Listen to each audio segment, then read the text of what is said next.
Alrighty, guys, can you hear me? Yes. Let me just double check. Are there any questions or comments about the material we've been doing the first time of this lecture, so it's the first time of last week's lecture? I know this is challenging material. The reason that we are doing it is because we need this stuff in the last chapter on fixed income. So at this point, it can seem like we're spending a lot of time and energy on creating these random income derivatives, and we are. It is because we're going to need it in fixed income, and of course, all this random income material that we're covering here, this is going to be equally relevant in the spring semester for the two classes there, 622 and 623. These random income derivative and the computer conditional expectation of them, the random income derivative processes, as we saw last time, those are martingales, and the entire model is encoded into these random income derivative processes, and so they're very, very important for quant finance. These are called pricing kernels, and they describe these pricing measures that one uses to compute expectations on them to get prices of derivative securities. So they are immensely important. So while this can seem like quite abstract and confusing, the processes that we're creating and working with, this is really something that is at the center of quant finance when you do this sort of derivative pricing using replication. So that's why we're doing it, and we're going to see this towards the end of the semester in fixed income. The way to describe these futures and forward prices is through changes of measure. So we have talked about futures and forwards, but we haven't derived prices for futures yet. And it turns out that the futures price is going to be given as an expectation under some very particular measure, the so-called, it turns out that the forward price is going to be described in terms of an expectation under what's known as the forward measure. So we're going to be using this random income derivative material when we get to that point. If there are no questions about it as of now, I want to spend the last half an hour or so doing something that is a bit, it's very different. It's much more specific. And what I had in mind is I want to return to these American structures that we also started talking about in the second half of last week. So I have two problems. I had two problems prepared. These are, as I said earlier, these are old exam problems. So we have this style that we all have a similar style. Most of these problems here are old exam problems. So the one I want to do first is problem number one. It's an old exam problem where students were asked to consider a binomial model, two versions of it, one that had an American feature and one that had the European feature. And you can see the equations that are put up there. Those are the hedging equations, right? Those are the equations that you use to determine the initial wealth, as well as the trading in the stock at time zero. So here it's written in terms of the investment in the bank, as well as the investment in the stock. But as we talked about, we could equally well represent it simply just as the initial wealth that is needed, and then the trading strategy in the stock. But so the first question is the European one. It talks about a barrier option. So it says we have a 3-period model. Stock prices at time 0, 1, 2, and 3, and there's a barrier. The option only pays off if you stay below the barrier. If you are on or above the barrier, then the option is worthless. And the question is, what is the price of this European structure, and what is the price of the corresponding American option where you can exercise anytime you want? Okay, so let me try to take you through the solution of this one. The first part is familiar. This is what we've been doing before the midterm. This is problem number one. We're looking at a 3-period model. It's the standard setup that we've seen many times. The stock price goes, it doubles. Of course, those are not the best numbers in the world, but still, it makes it a little bit easier because the risk neutral probabilities are equal to 1/2. So it goes 4, 8, 16, 484, 4221, and then it's a 3 period model, so we need one more set of branches. So here it's 32, 8, 2.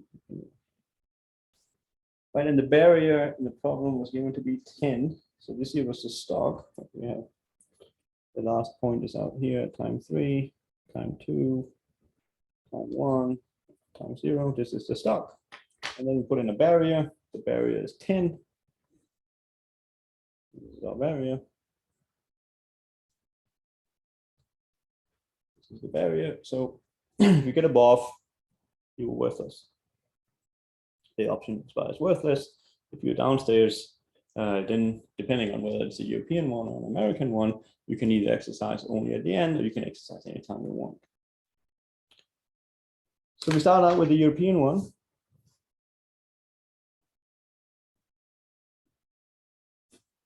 The strike was given to be, let me just double check I got the strike right. The strike was, so it's a call type, no, it's a put type. It pays out, the strike is 3. So let me write out the payoff. So the strike is 3. It's 3 minus,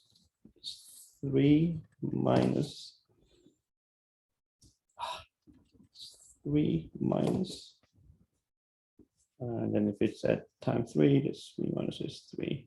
What's the part? So when you're above, nothing happens. When you're below, it's 3 minus 8. So that will give me a 0. Then it will give me a 3 minus 2, that's a 1. And then the bottom one, 3 minus a half, this is 2.5. So the European one, this is, we've seen that quite a few times, right? You have a payoff out here at time 3, right? So we get 0 up here. There's 0, 1, 0, 0, 1, 2.5. You move it, you always start to the right, move to the left. So you move these payoffs over here. This is going to give you 1, 2, 3 values. Take those 3 values, you move them over here, you're going to get 2 values, and then over here, you're going to get 1 value. So let's work it out. Let's start in the top node. If I look at V2 when it's been heads and heads, that's here.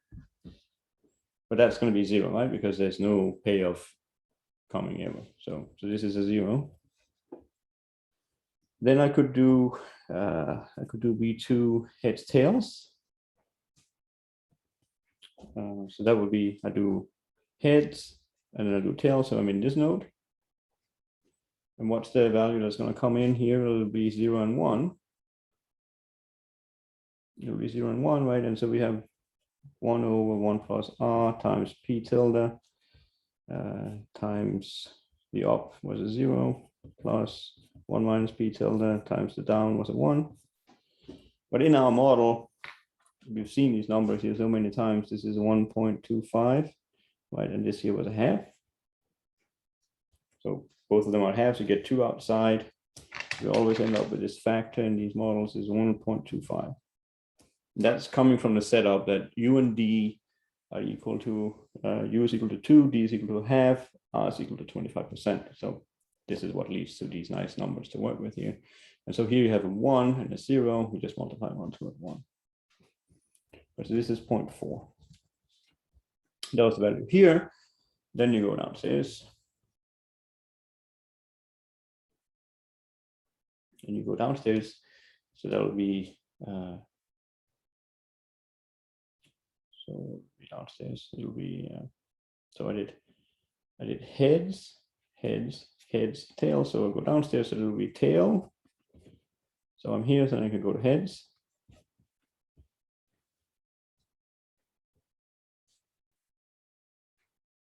This is going to give me the same, right? Whether I go up or down or up, that's tomato, tomato. This is going to give me the same. This is 0.4. And then finally, I can just do down and then down. I'm going to get 1 and 2.5. So this is 1 over 2.5, the usual coefficient times 1 plus will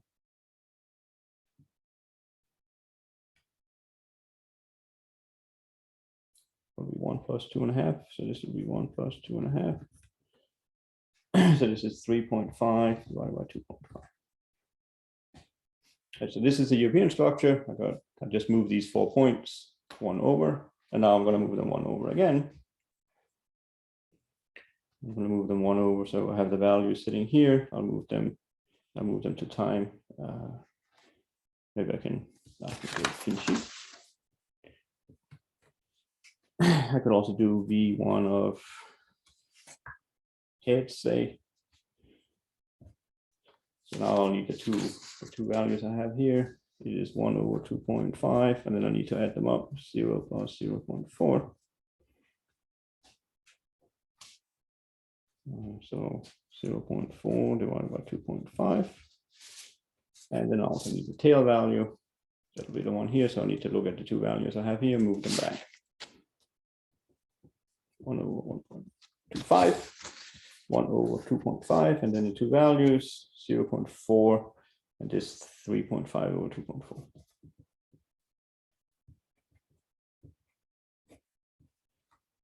I got this out to be something like 1.8 divided by 2.5. And then finally, the value at,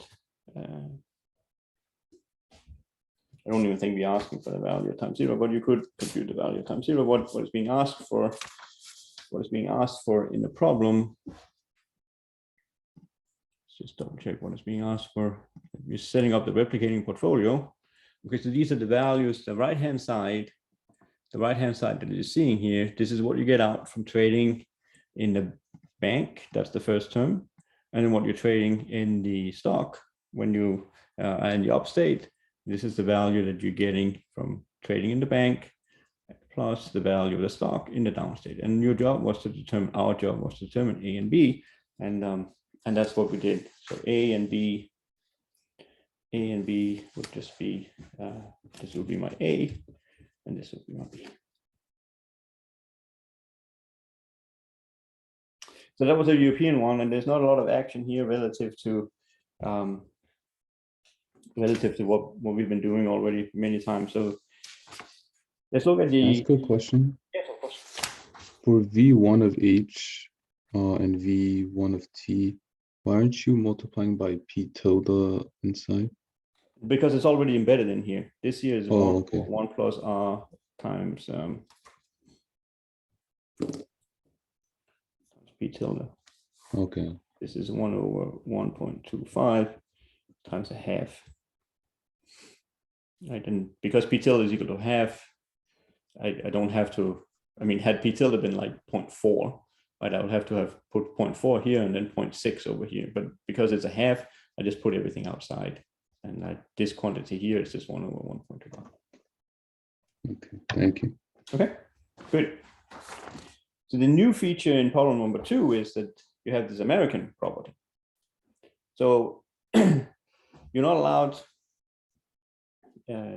if the barrier is ever crossed, then it's just worthless. Can't do anything about it. We should bring up the text again. If the barrier is crossed, so now consider the American version. Everything has to be below the barrier. Otherwise, it's just, it's 0 when you exercise it. But now we can exercise anytime we want. And so again, you're asked to come up with these replicating equations. So the left-hand side of the replicating equations. So what changes? What are the new features that one should look out for? So let me try to write that out for the American one.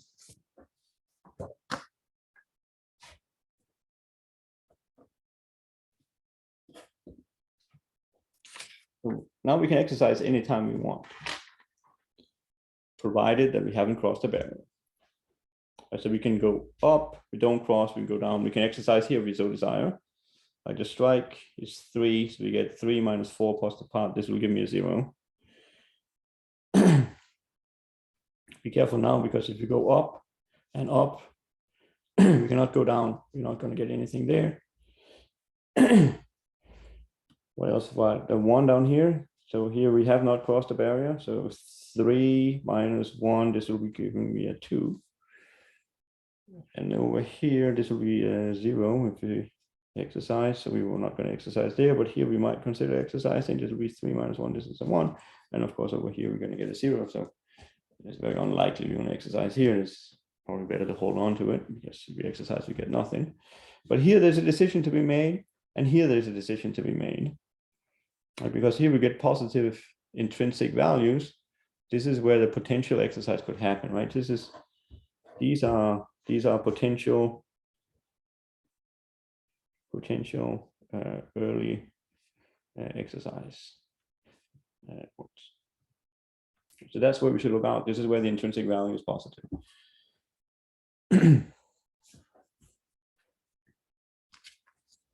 Let's try to work through it now.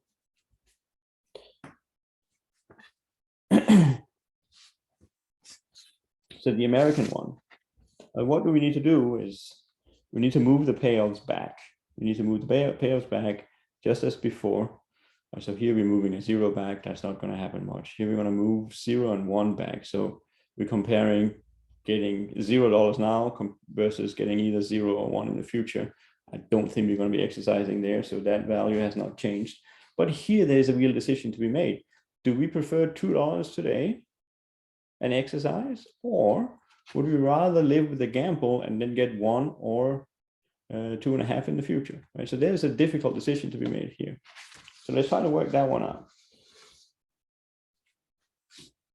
So if I look at V2TT, this is going to change now. This is going to become the max of what? Well, 2. This is a max of 2 versus continuing. And if I continue, we'll go back and read off what do we get out of continuing. What we get out of continuing will be 3.5 over 2.5. Right? That was the value. If I were to continue, this would carry this value.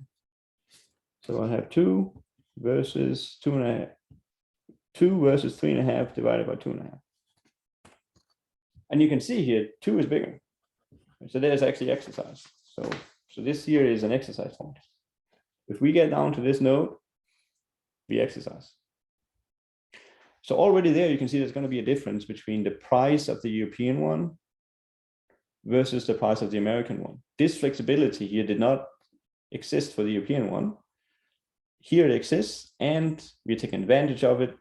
This 2 here is going to bring up the price of the American structure over the European, simply because 2 is bigger than 3.5 divided by 2.5. So there's exercise here. So that was the bottom one. We also need to do all the other ones.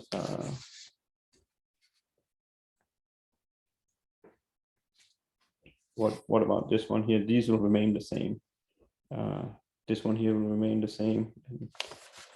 So V2, if I would do tails and heads, this wouldn't change because I'm not going to exercise and get a 0. So this is not going to change. This will be what it was before. And where was it? There was this one, right? 0.4. You were happier getting 2.4 than you are getting 0. So that's the same. And then we'll have V2 of heads. Heads, we're not in a good situation. We're going to get 0 no matter what. And then heads, tails. Heads, tails, this is the same as what we had before as well. This is 0.4. So there was a big change here. We had early exercise.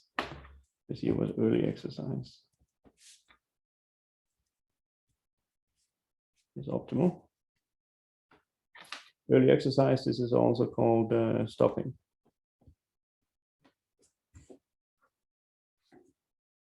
So now we got the American nodes out here. Most of them were the same. The top ones were the same, the bottom one was different. So now we move it earlier. And of course, because the top ones are the same, there's not going to be a lot of changes in this one here either. So V1 of heads, because both these nodes out here were the same, that's going to be the same as what it was in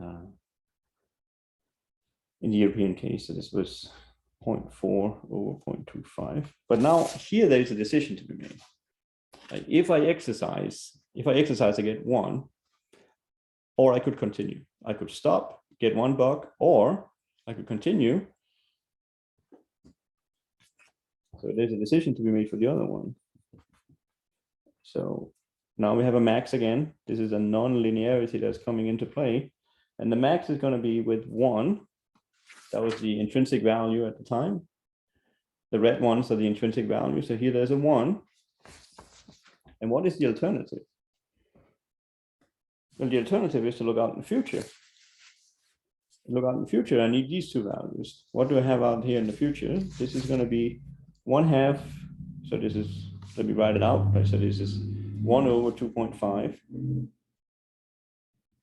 And then I need to compare V2 TH plus V2 TT. And what would that be?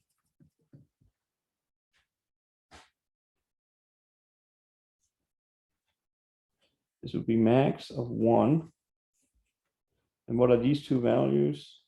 So now we have to look at these 2 values, not for the European one, but for the American one, right? Because we change stuff around down here. So we need to use the American ones here. So that will be a 2. That will be a 2 for that guy. That's this one. So let me highlight that. That's that guy. And what is the other one? TH, that was this one. That was 0.4 here. So we add them up, we're going to get a max of 1, and then it'll be 2.4 divided by 2.5. The max here is going to be 1. So again, we have early exercise.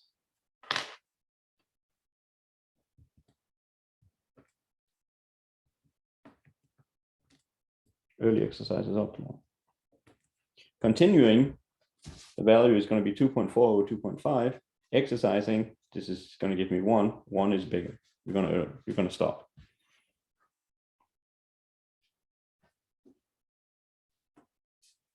And now, what are the values? Those are the ones that we've been asked for. We've been asked to set up these replicating equations. And let me switch over to the review problems. Like, what is my A and what is my B? Well, we figured out what the 2 are now. A is this VH and B is the VT.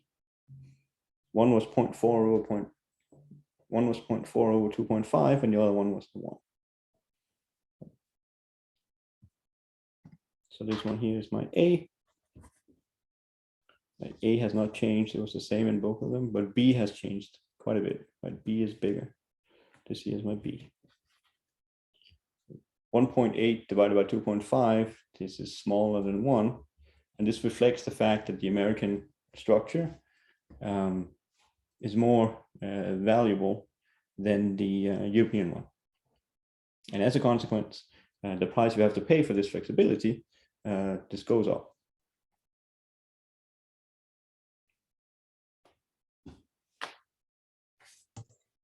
Professor, I have a question. Yes. So again, like the early exercise makes an option more valuable, but yes. What I've never understood is you could always get rid of the option. So you could always buy or sell it. So you don't need to exercise it. So yes, yeah, absolutely. So at any given point, you can sell your option, and then you want to know what is the fair value of selling it. But we're pretending, right? If this is our tree, then maybe I should, let me find a different color pen. There's a blue one here. Right, so in these 2 nodes, so we imagine that we either bought or sold an option. So we could consider here, should we buy or sell? What will be the value of the option here? So the numbers that we computed for the American one in the head state was 0.4 over 2.5. And the bottom one here was a 1. Right, so if you were to go out and trade with somebody, what would be the price that you'll be able to trade this option? If you bought it here and now you want to sell it, what would be the fair price of it at this point in this node? Well, it'll be 0.4 over 0.25. And the same thing, if you had bought or sold it here, you could unwind your position, and then what would be the traded price of this barrier structure if you ended up with in a tail state after the first contract? Well, you'll be able to either get one, or you'll have to pay one to unwind your position.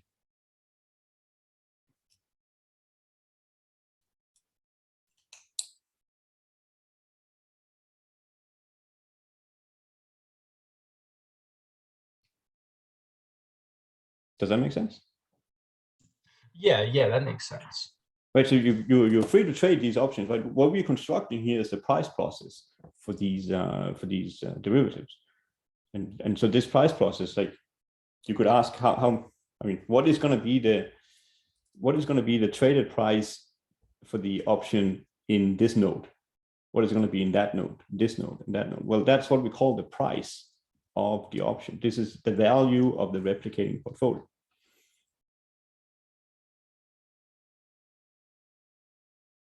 But one should recognize here that when you have American options, there's going to be, this price is going to go up. So what's going to happen is that there's going to be a distinction. There's going to be a difference between what would it cost to continue and what is the fair value. Like 3.5 over 2.5. This is what it costs in this node. So this is TT. So this is in this node. If I am to set up a replicating portfolio that'll give me 1 in the, so I am in this node. So if the next one is an up value, so the coin flip is heads, then I'm going to get 1. And if it's down, so I get the tails, then it's 2.5. What is the value of setting up a replicating portfolio that'll take me from here to 1 or 2.5? Well, that value we computed, this was 3.5 over 2.5. And yet I can exercise and get 2, right? So there's a difference between 2 and this value. So 2 is much bigger. So if I were to just bring these two back, this would give me, the European price would be 3.5. There's so many numbers here. So 3.5 over 2.5, right? So the European price would be that, and I exercise. This is going to give me 2. 2 is bigger than 3.5 and 2.5. That difference is what we call consumption. So here it is, you're allowed to consume because 2 evidently is bigger than 3.5 over 2.5. So there's money left. The money that you would need to set up the replicating portfolio is less than what you would have in your pocket. So that difference, you can take that money out of the system, and you'll still be able to perfectly replicate 1 and the other pair of 2.5. So this is what happens when you have nonlinearity. Like the max function is a nonlinear structure. Right, it's convex. We talked about the hockey sticks being convex. So as soon as you have that, you're going to get this ability to consume along the way, and consumption happens exactly when you exercise. So, and your consumption is positive because you're taking the max, and 2 is bigger than 3.5 over 2.5. So you're trading, but because of the possibility of early exercise, it also allows you to consume. And it's the price tag of this consumption that happens in these two nodes here. What is the price tag of that consumption? Well, the price tag of that consumption is exactly the difference between the value of the American and the European. It is this additional flexibility that you have for the American one that allows you to consume at these time points where it's optimal to exercise the American derivative. And so the difference, this early exercise premium, this is the price of these consumptions that you have along the path. Yeah, so there's no, you're more than welcome to trade along the way. You can, the way that we are prescribing it here might seem like it's a buy and hold, but it doesn't have to be like that.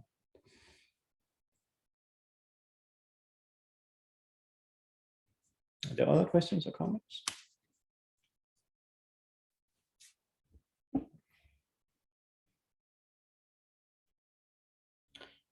I had one more problem prepared, but this is a long one, and I'm running out of steam, and I imagine that everybody is running out of steam too. So let me just show you the problem that we're going to be doing next time. It's a bit long. It was problem number 24. It was problem number 24. So it doesn't look like it's so big, but it really is. It's quite involved. So it's an American option, but it's a 4-period model, and this is what makes it a bit complicated. So it's a 4-period model, and it's an American structure, and yeah. But I think, yeah, maybe one thing. Yeah, maybe we can do that. We can just look at my notes here.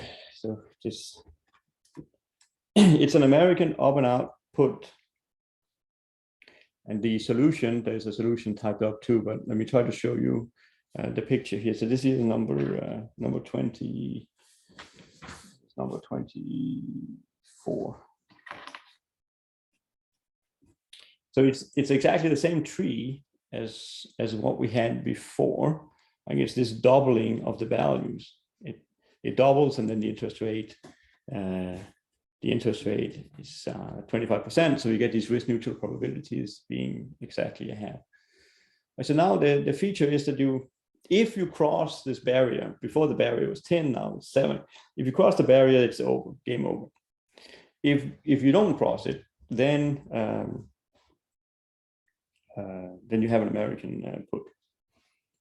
Right. So as before, the reds, all the early exercise prices, what the intrinsic value. Sorry, so this is when you take 5 minus the stock, and we have one more period out here. Right? So it's a 4-period. It's a 4-period model. It's longer than what we had before. So it goes like 64, and then the lowest stock price is a quarter. And so all the red values is exactly as before. Those are just the values of the intrinsic process. And now the name of the game is to price this structure here. And you go about doing it exactly as before, right? You have how many possibilities are there, right? There will be there are 4 coin flips. You have psi 1, psi 2, psi 3, and psi 4. You have 4 coin flips. There are 4. You can go up and down, and you can see it matters whether you go up or down, because this barrier here is crucial. So it doesn't have this nice property that we might be used to, because right, if I go up here and then down here, I cross the barrier, and so then it's the game is over. But if I went down and then up, I didn't cross the barrier. So one has to keep track of all that stuff as you move along. And when I was preparing the lecture yesterday, just to show you my notes, this year is, so we have 4 coin flips. So how many possibilities are there? Well, 2 to the power of 4, right? So that's going to give us 16. There's 16 paths in this tree here. And you're going to keep track of all of them. And so you start always at the end as before. So you start out at the end, and then you keep track of all the payoffs, right? So this is what I have here. And then you move to the left, and you go 1 back, and then the next one you'll get is V3. And you have to keep track of whether or not you have exercised, whether or not you are allowed to exercise, and so on. And this will bring you, ultimately, you'll do this for n equal to 2, and then go all the way out to n equal to 1, n equal to 0, and you end up with a value out there. So I was planning on taking you through this, but it's pretty late, and there are lots of numbers to keep track of. But the solution that is posted, I got the same numbers yesterday when I was preparing, so I'm pretty confident that the numbers that are posted in the solution, are the right ones. So try to solve this exercise 24. You start out here at the end, keep track of when you can exercise. It depends on how the path that you're moving along, whether or not it's crossed the red line, and it has not crossed the red line.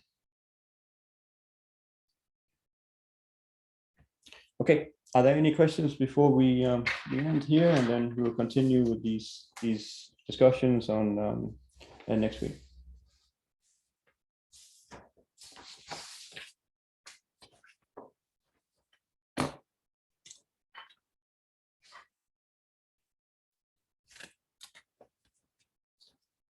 Any discussion? Any questions before we call it quits? And then there will be office hours as usual